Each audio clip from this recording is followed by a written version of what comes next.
या उन्हाळ्यात आम्ही निघालो आहोत एका खास प्रवासाला. निसर्गाच्या कुशीत आणि जंगलाच्या गाभाऱ्यात, जिथे प्रत्येक वळणावर असते एक नवीन गोष्ट आणि प्रत्येक आवाज सांगतो जंगलाची कहाणी. चला, गुगल अर्थवरून बघूया आपला मार्ग.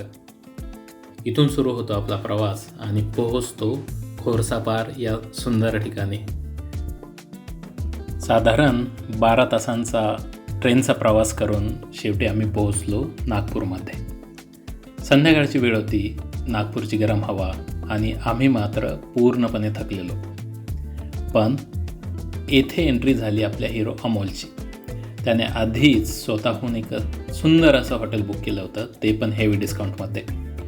मग काय, रूम पाहून थकलेले चेहरे एका क्षणातच खुश झाले आणि सगळ्यांचा मूड लगेच फ्रेश झाला.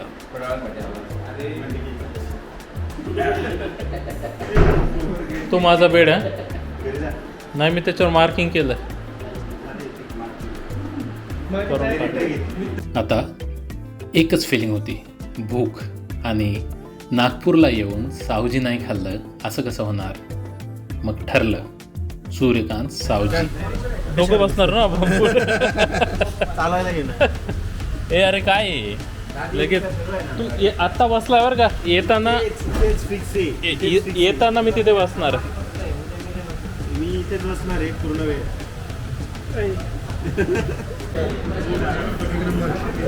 काय सांगू तुला.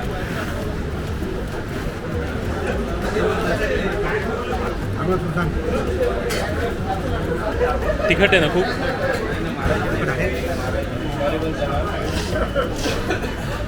चांगलं कसं आहे?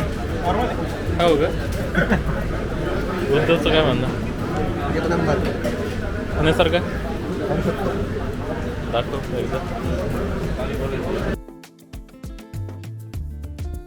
मंगल मूर्ती मोरया. खंडेराव महाराज की जय. यळकोट यळकोट. जय मल्हार. तुझं काय ते छत्रपती शिवाजी महाराज की जय. हरी विठ्ठल श्री ज्ञानदेव तुकाराम बोला पंढरीनाथ महाराज की जय.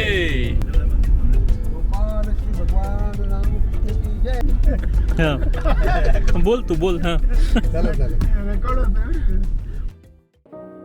2 तासांच्या प्रवासानंतर आम्ही पोहोचलो पेंचमध्ये. अरुंद रस्ता, स्वच्छ हवा आणि दोन्ही बाजूनी दाट जंगल. एकदम भन्नाट फील आहे. शेवटी आम्ही पोहोचलो आमच्या जंगल स्टेला. पण त्याआधी एक महत्त्वाचं काम बाकी होतं, कनाकच्या नवीन फॉर्च्युनरची ग्रँड एंट्री कॅप्चर करणे. मग काय, कॅमेरा रेडी, अँगल सेट आणि सुरू झाली सिनेमॅटिक एंट्री.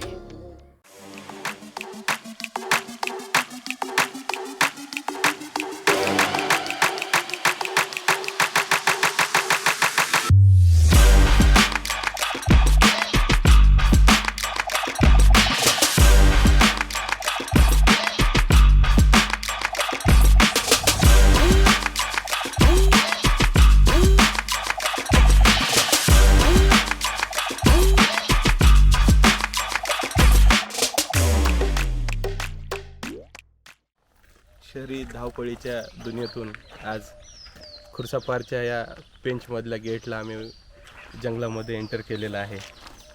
जंगलातील विविध झाडांनी नटलेल्या या सौंदर्याला शब्दांनी साथ द्यावी अशी माझ्याजवळ काही सुचत नाही आहे. आपण फक्त इथे फील करू शकतो. स्तब्ध असलेल्या ऋषीमुनींसारखे ईश्वरासाठी हात पसरलेल्या या झाडांच्या स्वरूपाला पाहिल्यानंतर निसर्गातील ईश्वराला भेटल्याची इथे जाणीव होते. तो एकच झाड आहे, त्याने ह्या उन्हाळ्याला चॅलेंज केलेला आहे. बाकी सगळ्यांनी पानझडती करून निसर्गाची साथ दिली, पण त्याने चॅलेंज केलेलं आहे. त्या झाडाची आयडेंटिटी शोधणं हे आमच्या एका टूरचा भाग असणार आहे. दुसरं, पिंपळाच्या झाडाने नेहमीप्रमाणेच साऱ्या पानांना सांगोवा देऊन फुलांनी ह्या आलेल्या उन्हाळ्याचं स्वागत केलेलं आहे. अशा पद्धतीनं आमच्या जर्नीचा हा पहिला दिवस आहे. आज आमची पहिली सफारी डे 1 पेंच. पुढे आमच्या अजून 6 सफारी आहेत. त्यातली ही पहिली सफारी सिलारीमधली, बरोबर? येस. वातावरण पण चांगलं आहे. सकाळी थोडासा पाऊस झाला होता, त्यामुळे थंड आहे, बट स्टील आत्ताच्या कंडिशनला बऱ्यापैकी गरमी आहे. त्यामुळे वातावरणात वाघाने बाहेर येऊन आम्हाला दर्शन द्यावे अशी आमची इच्छा आहे. थोडं प्रोटेक्शन म्हणून एक कॅप घेतलेली आहे. कनातकडे पण मराठवाड्यातलं प्रोटेक्शन आहे. गमजा. थोड्याशा फॉर्मॅलिटी होतील तिथे गेल्यानंतर. गेटवर एंट्री करावी लागेल, परमिट जे आहे ते चेक केले जातील. सरप्रायझिंगली यावेळेस इथे मोबाईल अलाउड नाही आहे, त्यामुळे आम्हाला मोबाईल सायलेंट करून ठेवावे लागतील. बट लेट्स सी, या कॅमेऱ्यामधून जेवढं कॅप्चर करता येईल तेवढं आम्ही ट्राय करू कॅप्चर करायचं. सापडला वाघ तर यावेळेस नजरेत साचू. यावेळेस मनात साचवायचा प्लॅन आहे वाघाला. गाईडनं आम्हाला सांगितलं आहे ऑलरेडी इथे की एक्सपेक्टेड आहेत बऱ्याच सायटिंग. बाकी प्राणी तर दिसतील, पण सगळ्यांचं जे लक्ष आहे ते यावेळेस वाघाकडेच राहणार आहे. खुर्सा पार का पहला सफारी है. This is our first safari in Khursapar zone. We are 11 people now, 3 gypsies over to the afternoon safari. Let's see what happens. The weather is fine now. It was raining since last 2 days, but अभी अच्छा है. Hopefully we will be able to see some good wildlife. Already वहाँ पे already Deere और We are बाकी actually animals going तो to है. we are staying in Khursa Par zone, but we are going for Sillari, Sillari which right. is a core zone in Page Tiger Reserve, Maharashtra side. So let's hope for the best. Rahul काय सांगायचं? Hello. Yeah, we are hopeful for the very good safari in Silari. At least we will get to see leopards, mainly on trees. So we are hopeful and let's see what happens. आणि by the way Rahul जो आहे ना, तो आमचा यावेळेसचा captain आहे. त्यानंच ही सगळी safari arrange केलेली आहे. सो त्याचा जो एक्सपिरियन्स आहे ऑलरेडी की इथे टायगरपेक्षा लेपर्डची जास्त सायटिंग आहे. आणि आम्हाला मागच्या 2 ते 3 सफारीमध्ये टायगर तर दिसला आहे पण लेपर्ड नाही दिसलेला. सो लेट्स सी, यावेळेस आम्हाला जर लेपर्ड दिसला तर will be more than happy. Uddhav आणि केतन या दोघांना आहे ना फोटो फोटो फोटो आणि खूप सारे. हां, आणि हा पण आहे स्वप्नील. आपण खूप छान सफारीला चाललोय आता. आणि आता वेळ अशी झाली आहे ना की टायगर दिसणारच आहे. टायगर दिसला की आपण कॅप्चर करणार ह्याच कॅमेरामध्ये. ओके, चलो गाईज. प्लॅन काय पण तुमचा? म्हणजे तू फोटो असा का काढतोय सगळं तोंड झाकून? आता ते स्टेटसला टाकावं लागतं ना, रेडी फॉर फर्स्ट सफारी वगैरे. किती भारी आलं रे. हे बघ फोटो, हा बघ चांगला काढला केतन. आता वाघ दिसू नाही तर नाही दिसू, पण उद्धव दिसलेला आहे. उद्धव दिसला. नाही आता उद्धवत गेला वाघ.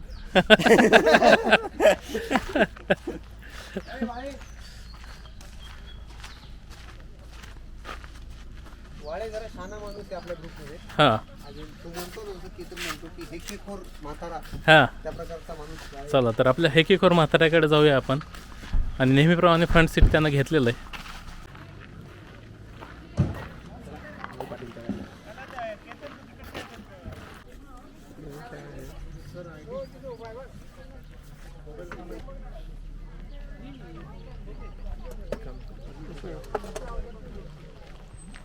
मध्ये पाणी भरपूर आहे. तर पेंचमधून पेंच नदी वाहत आहे.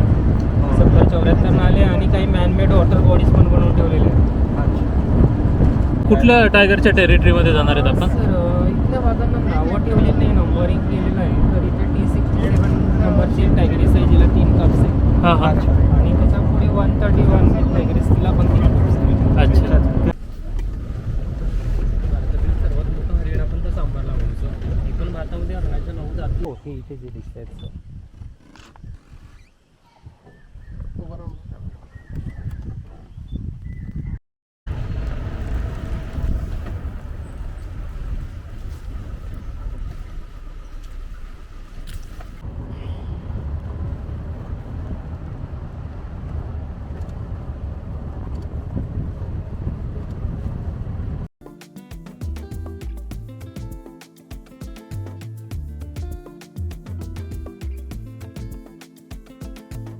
पेंच लेकबद्दल खूप ऐकलं होतं, पण जे पाहिलं ते अपेक्षेपेक्षा खूपच सुंदर होतं. एक छोटंसं वळण आणि समोर दिसलं ते निळशार शांत पाणी.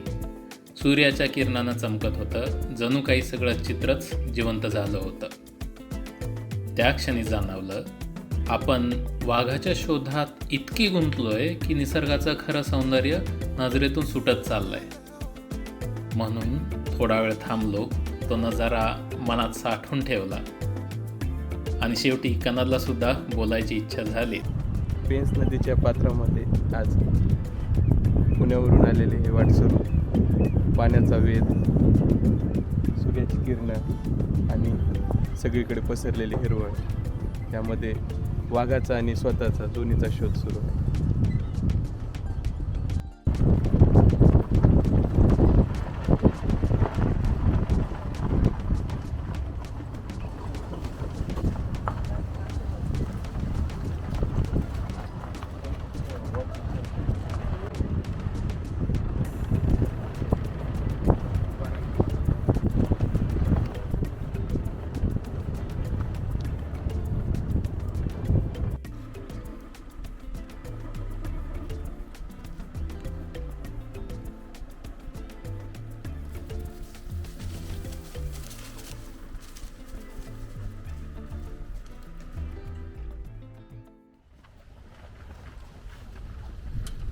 शाबास कनाल, गुड गोइंग.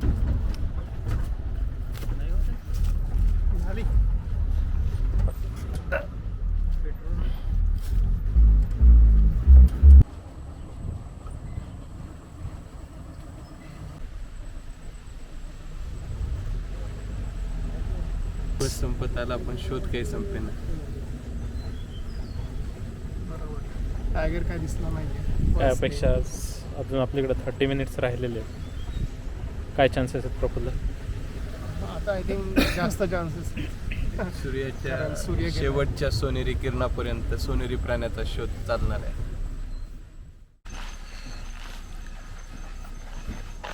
बरं झालं तू. काय म्हणजे हा काय प्रकार आहे? ढूंढना लगा लेंगे बांगर सिमेंट सस्ता नाही. बाकीच्यांची डोळे त्याच्यावर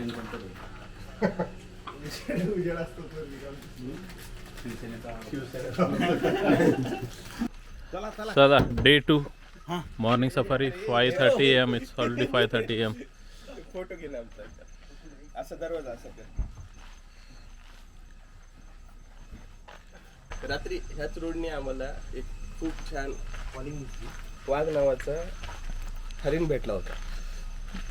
कॅन्सल. नाही पण तो खरंच वाघच होता काल. हो, स्वप्नीला काल 100% वाघ दिसला होता काल. 100%. आज पण 100% भेटणार आहे. You can see tiger 15, 35, 40. अच्छा. Numbers are increasing and that this number is of 2024. With this rate, we are expecting around 60 tigers in 2026, which is good. Then wild dogs, more than 3,000. So you see, overall more than 19,000 animals in this gate. तर आज hopefully आपल्याला काहीतरी दिसेल. काय म्हणतो स्वप्नील? मला तर दिसेल असं वाटतंच आहे. अपेक्षा भरपूर. खुर्सापार गेटची एक गोष्ट फार चांगली आहे. हे जे गेट बनवलं आहे ना, एवढं सुंदर आणि छान गेट आहे. फीलच वेगळं आहे. आणि सकाळी सकाळी गेटमधून चंद्र जो दिसतोय ना, अप्रतिम.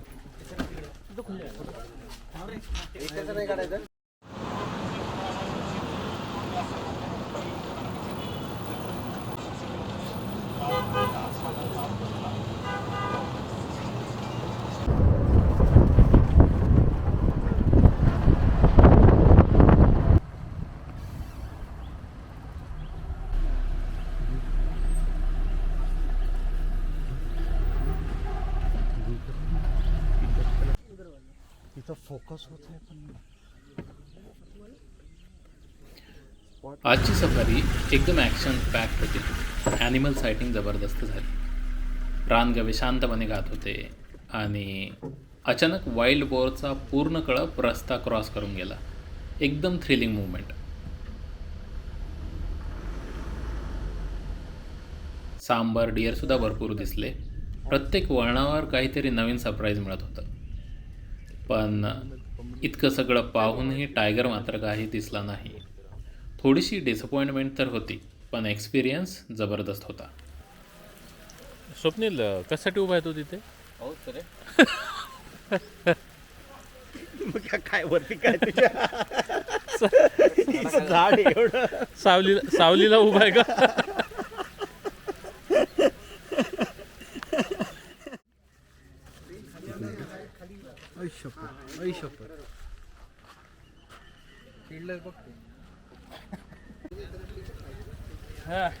सुरू कसं करता? अरे माझे एवढे डिस्टन्स जास्त आहे रे. गड्या तुटला झालं.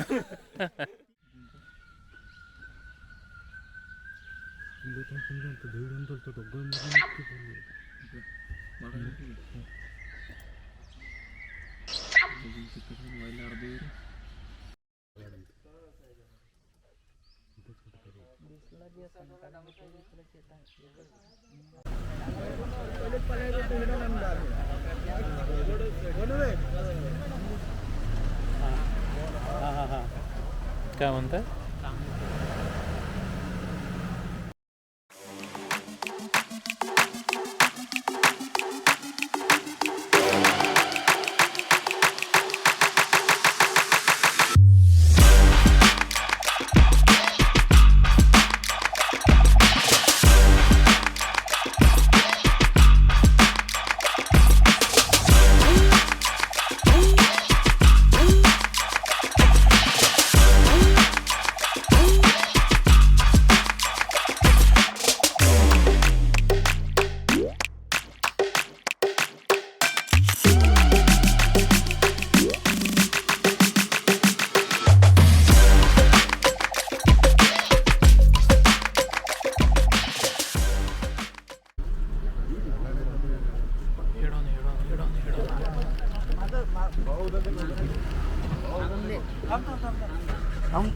पडशील.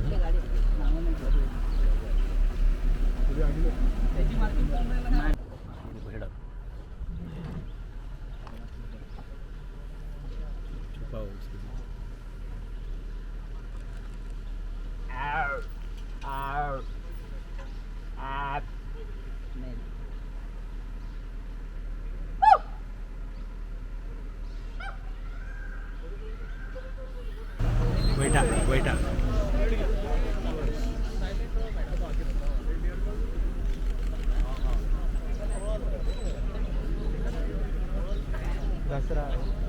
घासतोय बसलाय ना. नाही लोत. काय मस्त यार.